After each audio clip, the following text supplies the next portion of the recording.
Assalamualaikum warahmatullahi taala wabarakatuh. A'udzu billahi samiil alim minasyaitonir rajim. Bismillahirrahmanirrahim. Alhamdulillahi rabbil alamin wa bihi nasta'in. Wassalatu wassalamu ala asyrafil anbiya'i wal mursalin wa ala alihi wa sahbihi ajma'in. Allahumma arhamna bil Qur'anil azim waj'alhu lana imaman wa nuran wa hudan wa rahmah. Rabbi yassir wa la tu'assir wa tammim bil khair. Amma ba'd. Ayuhal mu'minun ittaqullah usikum wa iyaya bitaqwallah faqad fazal muttaqun. Muslimin muslimat rahimakumullah. Mudah-mudahan dirahmati Allah Subhanahu wa taala. Alhamdulillah summa alhamdulillah. Pertama-tamanya dan selama-lamanya setinggi-tinggi kesyukuran kita kepada Allah Subhanahu wa taala, kerana Allah SWT masih lagi mengekalkan kita dalam keadaan sihat, dalam keadaan kita mampu lagi untuk beribadah kepada Allah SWT. Mudah-mudahan segala amalan kita yang kita lakukan dengan sepenuh hati ini insya-Allah akan diterima di sisi Allah SWT. Kerana amalan yang kita lakukan itu tidak lain melainkan kita mengharapkan keredaan Allah semata-mata. Amalan yang kita lakukan kalau tanpa mengharapkan keredaan daripada Allah, penerimaan daripada Allah, maka amalan itu akan menjadi sia-sia. Sebab itulah apabila kita beramal, apabila kita melakukan sesuatu amalan, dua perkara yang kita harus ada dalam diri kita. Yang pertama sekali al-khauf, yang kedua ar-raja. Yang pertama al-khauf, yang kedua ar-raja. Al-khauf ni maknanya kita takut, takut kalau amalan kita Allah Subhanahu wa taala tak terima. Dan dalam masa yang sama hendaklah ada ar-raja. Ar-raja maknanya harapan, harap sangat-sangat supaya Allah menerima amalan kita. Kerana apabila kita mati, selepas kematian kita tidak ada apa yang kita nak harapkan melainkan daripada amalan kita lah. Amalan kita lah yang menolong kita, amalan kita lah yang menjadi penyelamat kita selepas daripada kematian kita. Maka biarlah kita jadi orang yang cerdik. Cerdik ini digambarkan oleh Nabi SAW, al-qayyis man amila lima ba'dal maut, wal ajiz man atba'a nafsahu hawahu, man atba'u nafsahu hawahu wa tamanna 'ala Allahil amani.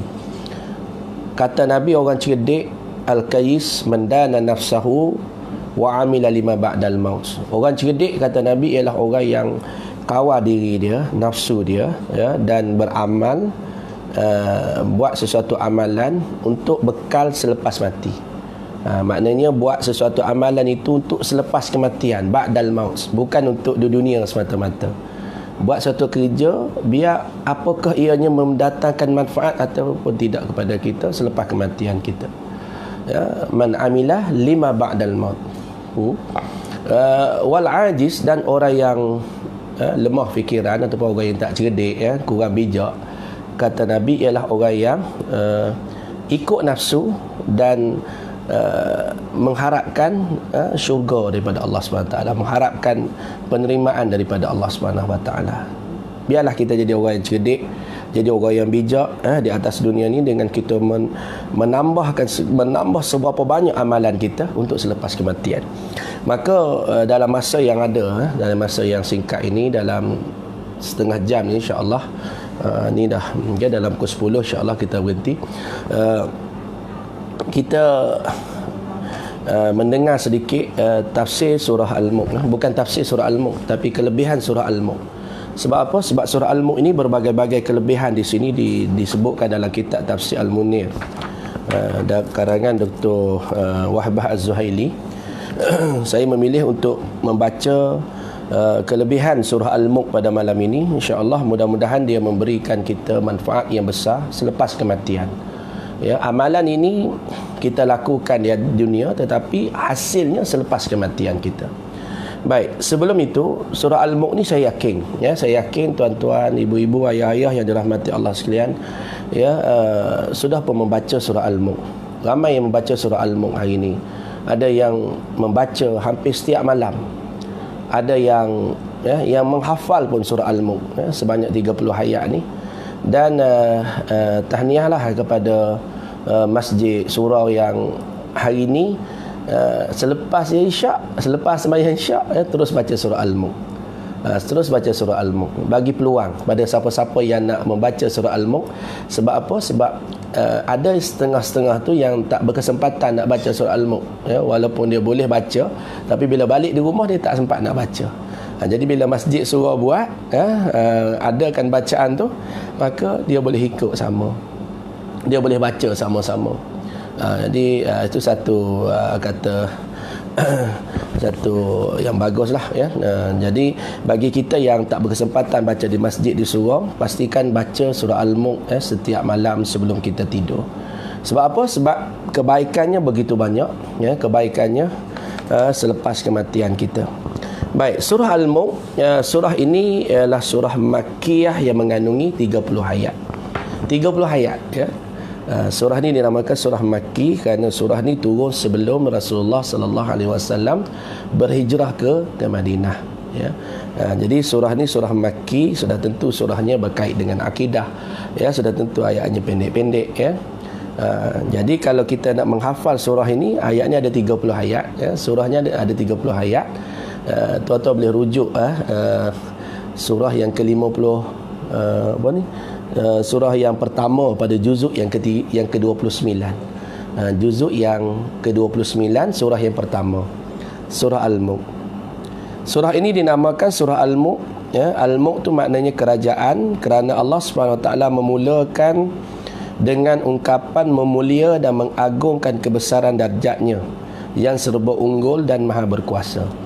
Allah Ta'ala mulakan surah Al-Mulk ni dengan tabarakalladzi biyadihil mulk wa huwa ala kulli syai'in qadir. Tabarakalladzi biyadihil mulk. Allah SWT memulakan surah ini dengan mengagungkan kebesaran dia, dengan segala keunggulan, dengan kekuasaannya. Allah Ta'ala namakan surah ini surah Al-Mulk, surah Al-Mulk kerana Allah SWT mengagungkan kebesaran dia. Baik, maha tinggi kebaktian Tuhan yang menguasai kerajaan alam semesta, malah dia maha berkuasa atas segala-galanya. Tabarakalladzi biyadihil mulk, di dalam genggamannya lah kekuasaan ini. Allah SWT menguasai alam ini. Alam ini dikuasai oleh Allah SWT. Hari ini apa yang berlaku dalam dunia adalah percaturan daripada Allah SWT. Baik, jadi surah ini dinamakan surah surah Al-Mulk kerana mengagungkan, kerana surah ini dimulakan dengan ungkapan memulia dan mengagungkan kebesaran Allah SWT. Dialah yang memerintahkan langit dan bumi, di tangannya kekuasaan mutlak. Maknanya dunia ni, pergerakan dunia ni adalah di dalam kuasa Allah secara mutlak. Tidak ada siapa pun boleh campur tangan dalam mengatur dunia ini.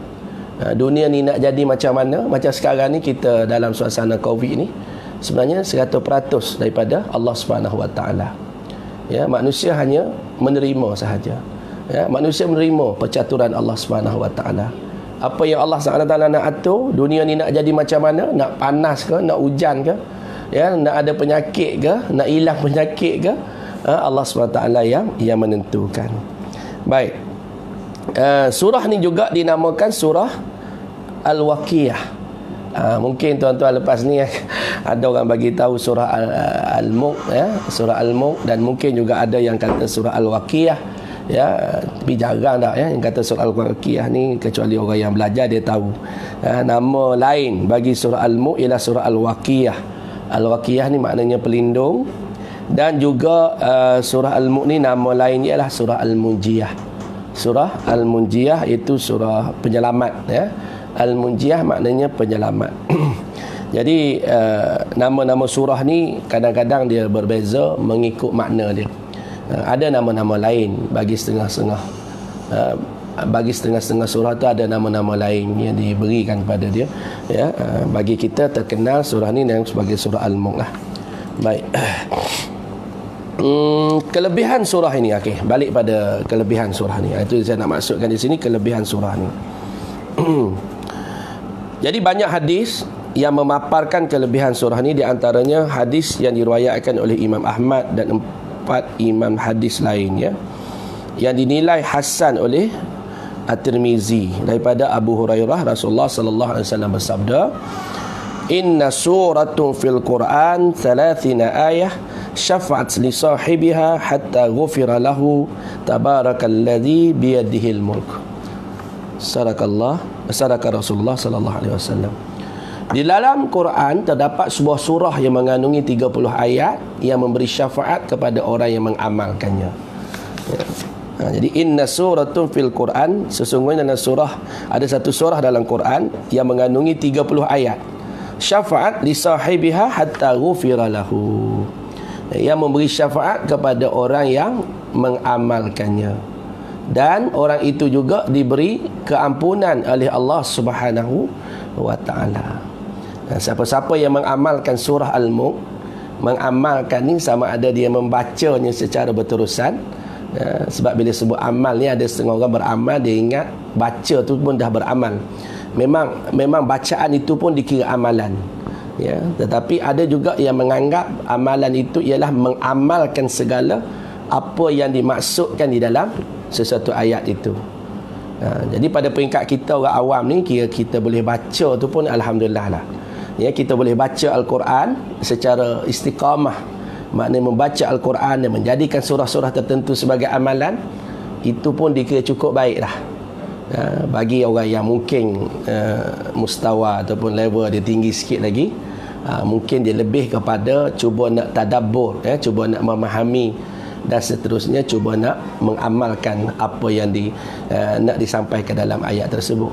Jadi bagi kita orang awam boleh baca, perbetulkan tajwid dan membacanya secara konsisten, itu pun dikira cukup baik dah. Alhamdulillah, itu pun nikmat yang besar dah kepada kita.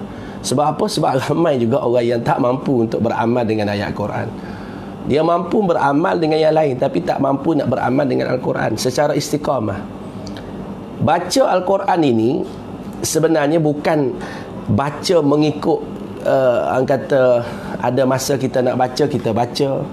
Ada masa kita malas, kita tak baca. Sepatutnya kita meletakkan jadual untuk bacaan Al-Quran kita ni. Sama ada kita nak baca waktu malam, nak baca waktu siang, ya, ataupun ada setengah orang setiap kali lepas solat dia akan membaca Quran. Ada setengah tu selepas solat asar dia akan baca Quran. Jadi bergantung kepada kelapangan masa lah, bergantung pada masa. Baik. Jadi bagi kita, jadikanlah Al-Quran sebagai amalan kita. Apa lagi yang kita nak harapkan selain daripada Al-Quran? Al-Quran ni mengandungi segala-galanya. Ya, Allah SWT menurunkan Quran itu, wa nunazzilu minal Quran ma huwa shifaa'u rahmatun lil mu'minin. Kami turunkan pada Quran itu semua jadi penawar, kata Allah SWT. Al-Quran itu jadi penawar dan menjadi rahmat kepada orang-orang yang beriman. Jadi kalau kita mampu untuk beramal dengan Al-Quran, sama ada kita membacanya dan membacanya secara tartil, warattilil Quran dan tartila, iaitu baca dengan tajwid, ya, betulkan bacaan. Sebab ada juga orang yang membaca Al-Quran tanpa memperbetulkan tajwid. Sepatutnya betulkan tajwid. Sebab apa? Sebab tajwid ini sebahagian daripada Al-Quran itu. Rubba qari'in wal Quran yal'anuh. Berapa ramai orang baca Quran tapi Quran laknat atas diri dia, sebab mungkin ada ayat-ayat yang dibaca tu salah. Kesalahan itu membawa kepada perubahan makna kadang-kadang. Sebab itu Al-Quran ni perlu belajar secara talaki. Al-Quran perlu belajar secara musafahah dengan guru. Kita cari mana-mana guru untuk kita talaki bacaan kita. Pastikan bila kita baca, dia mendengar bacaan kita. Dan kalau ada kesalahan, sama ada pada tajwid, pada sebutan huruf panjang pendek, biarlah mereka yang menegur, dan ketika itu kita perbetulkan. Belajarlah, ya. Walaupun tidak wajib belajar tajwid tu, tetapi kalau dengan belajar tajwid boleh memperbetulkan bacaan kita, maka wajiblah kita belajar tajwid tu, ya. Baik, hukum tajwid bukan payah pun, sekadar hukum nun sakinah tanwin. Ada 5 hukum, lepas tu mim sakinah, lepas tu belajar sedikit tentang hukum mat, ya. Orang yang biasa membaca Al-Quran dengan membetulkan tajwid, dan seterusnya cuba menghafal ayat-ayat yang tertentu untuk jadikan amalan, dan membaca Al-Quran pada waktu pagi dan petang, insya-Allah akan diampuni dosanya oleh Allah Subhanahu wa taala. Baik. Jadi berbalik pada surah Al-Mulk, surah yang mengandungi 30 ayat ni, tuan-tuan boleh mula daripada hari inilah. Siapa yang belum baca lagi, siapa yang belum beramal lagi ni surah Al-Mulk, boleh beramal mula daripada hari ini. Dan sekarang ni masa yang terbaik sangatlah. Kalau kita nak hafal surah Al-Mulk ni pun memang tak ada masalah lah rasanya. Tak ada masalah. Satu hari satu ayat, dah 30 hari 30 ayat lah. Tak, kalau satu hari satu ayat lah. Boleh ke satu hari satu ayat? Dia nak 1000 daya, tak nak satu dalih pun cukup lah. Jadi kata nak, kata boleh, insya-Allah. Kalau benda lain pun boleh kita usaha, kerana kita nak dalam hal yang berkait dengan Al-Quran ni pun kita kena usaha. Tidak ada perkara yang mustahil dalam usaha kita, insya-Allah. Allah SWT Maha mengetahui kehendak kita. Apabila kita berusaha, apabila kita berusaha untuk mendapatkan sesuatu perkara disertai dengan doa kepada Allah Subhanahu Wa Taala, nanti di hujung insya-Allah saya akan ajar doa macam mana kita nak permudahkan hafalan kita. Baik, kita akan dapat, insya-Allah kita akan dapat. Seelok-eloknya satu keluarga lah, seelok-eloknya satu keluarga sebelum tidur bacalah surah Al-Mulk. Macam tadi surah Al-Mulk, lepas main isyak mulakan sorak, sama ada nak tengok di Quran ataupun tidak, terpulanglah. Yang dah hafal itu biasanya dia akan cuba membaca supaya hafalannya akan lagi kuat. Dan yakinlah kalau tuan-tuan berterusan membaca surah Al-Mulk 40 hari, sesuatu amalan ni kalau buat 40 hari tu, insya-Allah 40 hari kita membaca surah Al-Mulk setiap malam.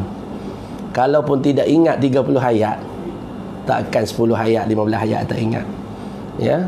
Jadi jangan buang masa lah, jangan buang masa. Pengalaman saya ni dengan Al-Quran ni, pengalaman saya mengajar Quran ni banyak lah. Daripada zaman saya belajar UIA dulu lagi, saya dah mengajar Al-Quran di rumah-rumah. Ada setengah tu yang beritahu saya, dia kata yang dia ni dulu pandai Quran, masa kecil-kecil selalu baca Quran, tapi biasalah bila dah bekerja, dah berkeluarga ni sibuk, jadi masa untuk Quran tu kurang. Jadi bila masa untuk Quran tu kurang, jadi tidak ada masa untuk Quran. Tidak ada masa untuk Quran, Quran pun tak ada masa untuk dia. Maka Quran melarikan diri daripada dia. Akhirnya dia tak ingat, dia tak boleh baca. Sebab tu Quran ni kita kena sentiasa baca. Bukan bulan Ramadan je, bukan ada masa-masa kematian je baca Quran. Setiap hari kita baca Quran. Doa dalam doa kita tu kan, warzuqna tilawatahu ana al-laili wa atrafan nahar. Ya Allah, rezekikan kami bacaan Al-Quran pada waktu pagi dan pada waktu petang. Ya Allah, rezekikan kami ya Allah bacaan Quran pada waktu pagi dan pada waktu petang. Jadi kalau kita mampu baca Quran pagi petang, tu rezeki tu. Jangan ingat rezeki ni duit, jawatan, kereta besar, kereta mewah, rumah besar, barang-barang berjenama. Dah, orang yang mampu baca Quran pagi petang tu adalah orang yang mendapat rezeki daripada Allah. Warzuqna tilawatahu ana al-laili wa atrafan nahar. Ya Allah, rezekikan kami bacaan Al-Quran pada waktu pagi dan pada waktu petang. Maka siapa-siapa yang dapat mengamalkan 30 ayat surah Al-Mulk ini, diberi keampunan oleh Allah Subhanahu Wa Taala. Di akhirat nanti ghufira lahu, akan diampuni dosanya. Apa lagi yang kita nak melainkan keampunan daripada Allah? Kita semua buat dosa, buat salah, dan kejayaan kita apabila di hadapan Allah Subhanahu Wa Taala nanti, Allah ampun dosa kita, Allah ampuni segala dosa kita. Itu yang kita harapkan. Kita nak menghadap Allah dalam keadaan kalau kita buat dosa, bayangkanlah kan, kita nak menghadap Allah dalam keadaan kita buat dosa, sudah tentu Allah akan marah pada kita, Allah akan murka kepada kita. Maka dalam satu ayat surah Al-Imran, Allah Taala sebut, banyakkanlah baca. Kita boleh baca ayat ini, Rabbana ighfir lana dhunubana wa kaffir 'anna sayyi'atina wa rabbana ighfir lana dhunubana wa kaffir anna sayyi'atina wa tawaffana ma'al abrar. Ya Allah, ya Tuhan kami, ampuni dosa kami ya Allah, wa kaffir anna sayyi'atina, dan hapuskan segala kejahatan-kejahatan kami. Minta Allah SWT hilangkan segala kejahatan kita, silap salah kita minta Allah padamkan, ya, dan matikan kita bersama dengan orang-orang yang baik-baik. Kita mengharapkan keampunan daripada Allah.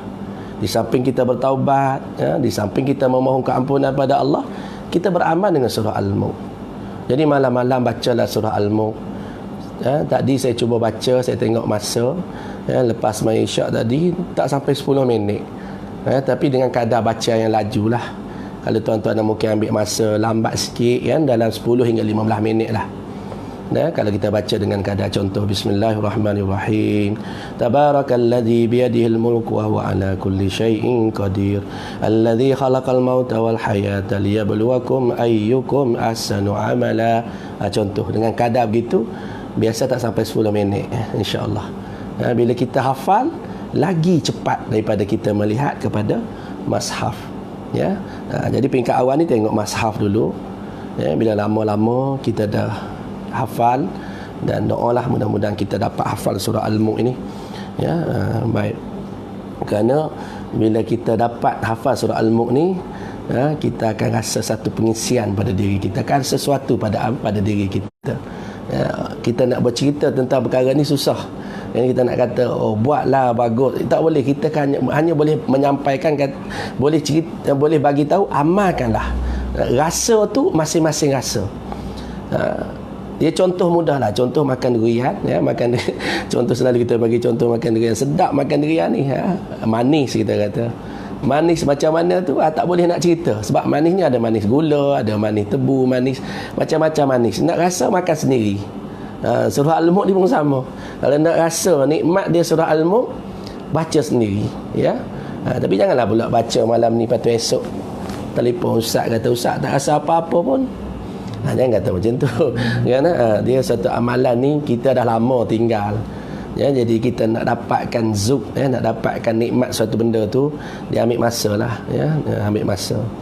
Baik, itulah kelebihan surah Al-Mulk, ya, yang pertama dalam ya, hadis yang pertama dalam kitab kita ni. Yang kedua, suratun fil Quran khasamat an sahibiha hatta adkhalathul jannah tabarakallazi biyadihil mulk. Satu surah yang membela pengamalnya sehinggalah ia dimasukkan ke dalam syurga, iaitu ayat yang bermaksud maha tinggi kebaktian Tuhan yang menguasai kerajaan, iaitu alam semesta. Surah Tabarakalladzi lah. Jadi kata Nabi, suratun fil Quran, satu surah dalam Quran, khasamat an sahibiha, yang membela pengamalnya sehingga dimasukkan ke dalam syurga, hatta adkhalathul jannah. Satu surah yang membela pengamalnya sampai masuk dalam syurga. Maknanya kita ni akan ada pembela kita. Kita akan ada peguam untuk membela kita, ya, apabila ditanya kepada kita dengan berbagai-bagai soalan. InsyaAllah surah Al-Mulk yang kita dah amalkan dengan ikhlas hati ini akan menjadi pembela kepada kita, akan jadi peguam cara kepada kita, peguam bela kepada kita, insyaAllah. Jadi khidmat guaman yang diberikan oleh surah Al-Mulk pada kita ni cukup besar. Kalau atas dunia ni kita dapat peguam yang hebat, ya, dapat melepaskan kita daripada kesalahan kita, ya, yang sama ada kita buat atau tidak, itu satu keseronokan daripada kita. Tapi bayangkan, ya, surah Al-Mulk menjadi peguam kepada kita untuk menyelamatkan kita daripada azab api neraka Allah Subhanahu Wa Taala. Api neraka Allah SWT ni satu keadaan yang cukup menakutkan lah, ya. Sepatutnya kita ni bila sebut neraka ni, na'udzubillah, sebut pun kita tak terlintas dalam hati kita untuk masuk neraka, ya. Selalu kita duk minta, Allahumma inni as'aluka ridhaka wal jannah wa na'udzubika min sakhatika wan nar, ya. Ya Allah, aku memohon kepadamu ya Allah keredaanmu dan syurga. Dan bila kita paling ke sebelah kiri, kita akan kata, ya, wa na'udzubika min minta jangan dihumbar ke dalam api neraka. Itulah ya keadaan yang patut ada pada diri saya, yang cakap pada kita semua, insya-Allah ya. Jangan terlintas pun ya, dengan sebut neraka ni kita rasa takut sangat-sangat ya. Bila sebut tentang azab neraka, na'udzubillah min zalik ya. Kita mohon pada Allah supaya Allah menjauhkan kita daripada yang demikian itu. Dan akhir sekali ya, sebelum kita buka pada soal jawab sikit ya, dan hadis diriwayatkan daripada Al-Imam Tirmizi juga. Al-Imam Tirmizi mengeluarkan riwayat daripada Ibnu Abbas. Ibnu Abbas mengenai surah Al-Mulk yang dinamakan surah Al-Waqiyah dan Al-Munjiyah. Maknanya surah Al-Mulk ni juga dinamakan surah Al-Waqiyah dan Al-Munjiyah, sebut tadi kan. Al-Waqiyah ya, dan Al-Munjiyah. Okey, Al-Munjiyah tu penyelamat, Al-Waqiyah maknanya pelindung. Kalau tuan-tuan nak guna nama ni pun sebagai nama lain kepada surah Al-Mulk, silakanlah. Ya, surah Al-Waqiyah pelindung, ataupun surah Al-Munjiyah iaitu penyelamat ya. Dalam satu hadis sabda Nabi sallallahu alaihi wasallam, hiyal mani'ah hiyal munjiyah tunjihi min adzabil qabr. Sabda Nabi sallallahu alaihi wasallam, hiyal mani'ah, ia adalah surah yang melindungi pengamalnya. Mani' ni yang menghalang ya, yang menghalang pengamalnya daripada azab kubur nanti, daripada azab kubur nanti, insya-Allah. Baik, hiyal munjiyah, dan dia juga sebagai penyelamat. Penyelamat yang paling besar, selamat daripada azab kubur. Selamat daripada azab kubur. Tunji min adzabil qabri, yang menyelamatkan dia daripada azab kubur. Jelas hadis ini, hiyal mani'ah hiyal munjiyah tunjihi min adzabil qabri.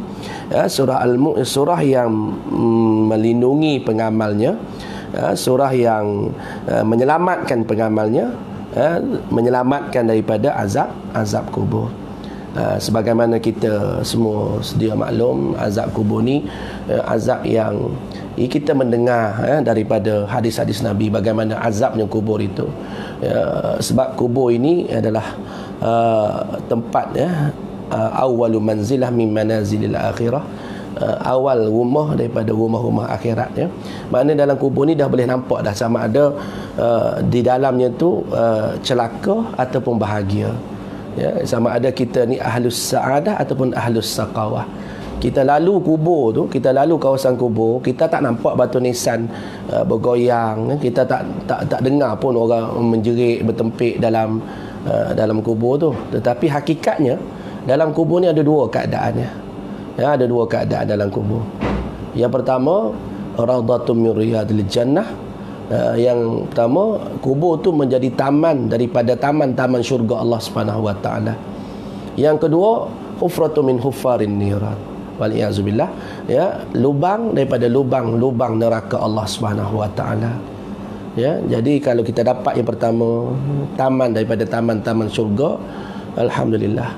Tapi kalau dapat yang kedua tu ya, na'udzubillah lah ya, lubang daripada lubang neraka Allah Subhanahu wa taala ya. Baik, jadi sebagai kesimpulannya, sama-samalah ya, kita beramal dengan surah Al-Mulk sepanjang masa PKP ni ya.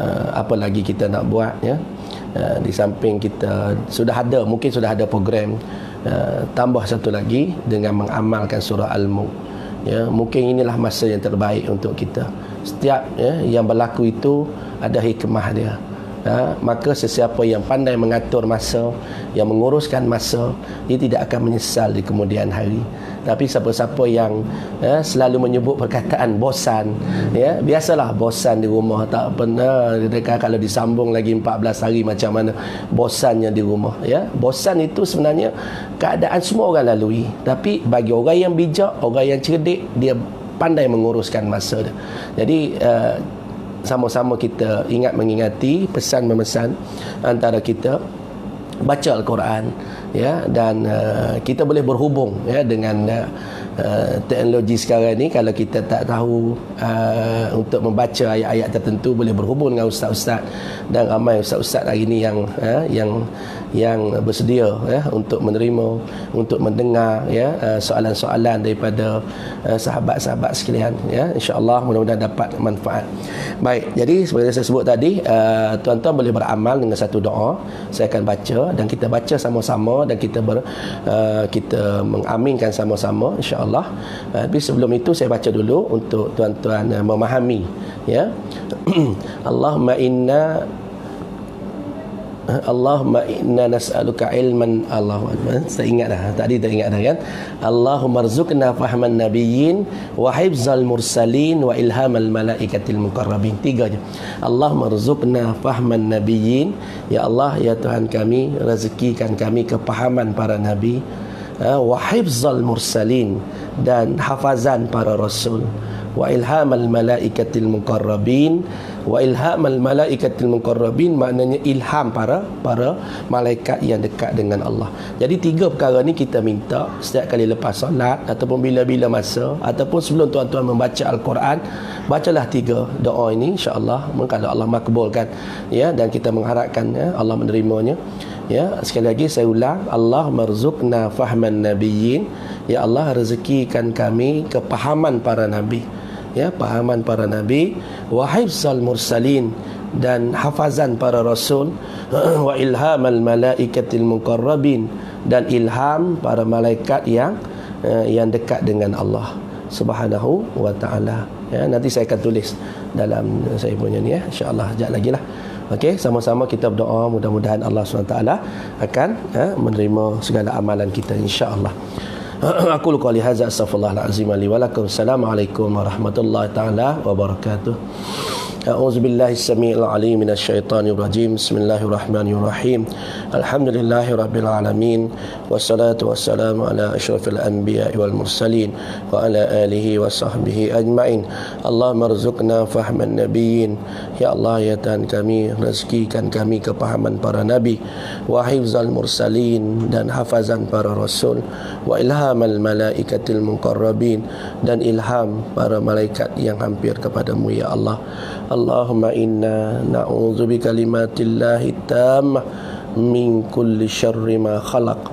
Ya Allah, ya Tuhan kami memohon perlindungan dengan kalimah-Mu yang maha sempurna daripada segala kejahatan makhluk.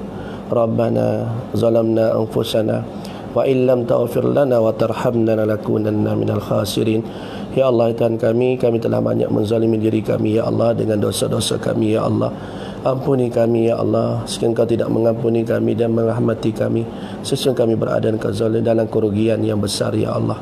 Rabbana atina fid dunya hasanah wa fil akhirati hasanah wa qina azabannar wa qina azabannar. Walhamdulillahirabbil alamin. Taqabbalallahu minkum.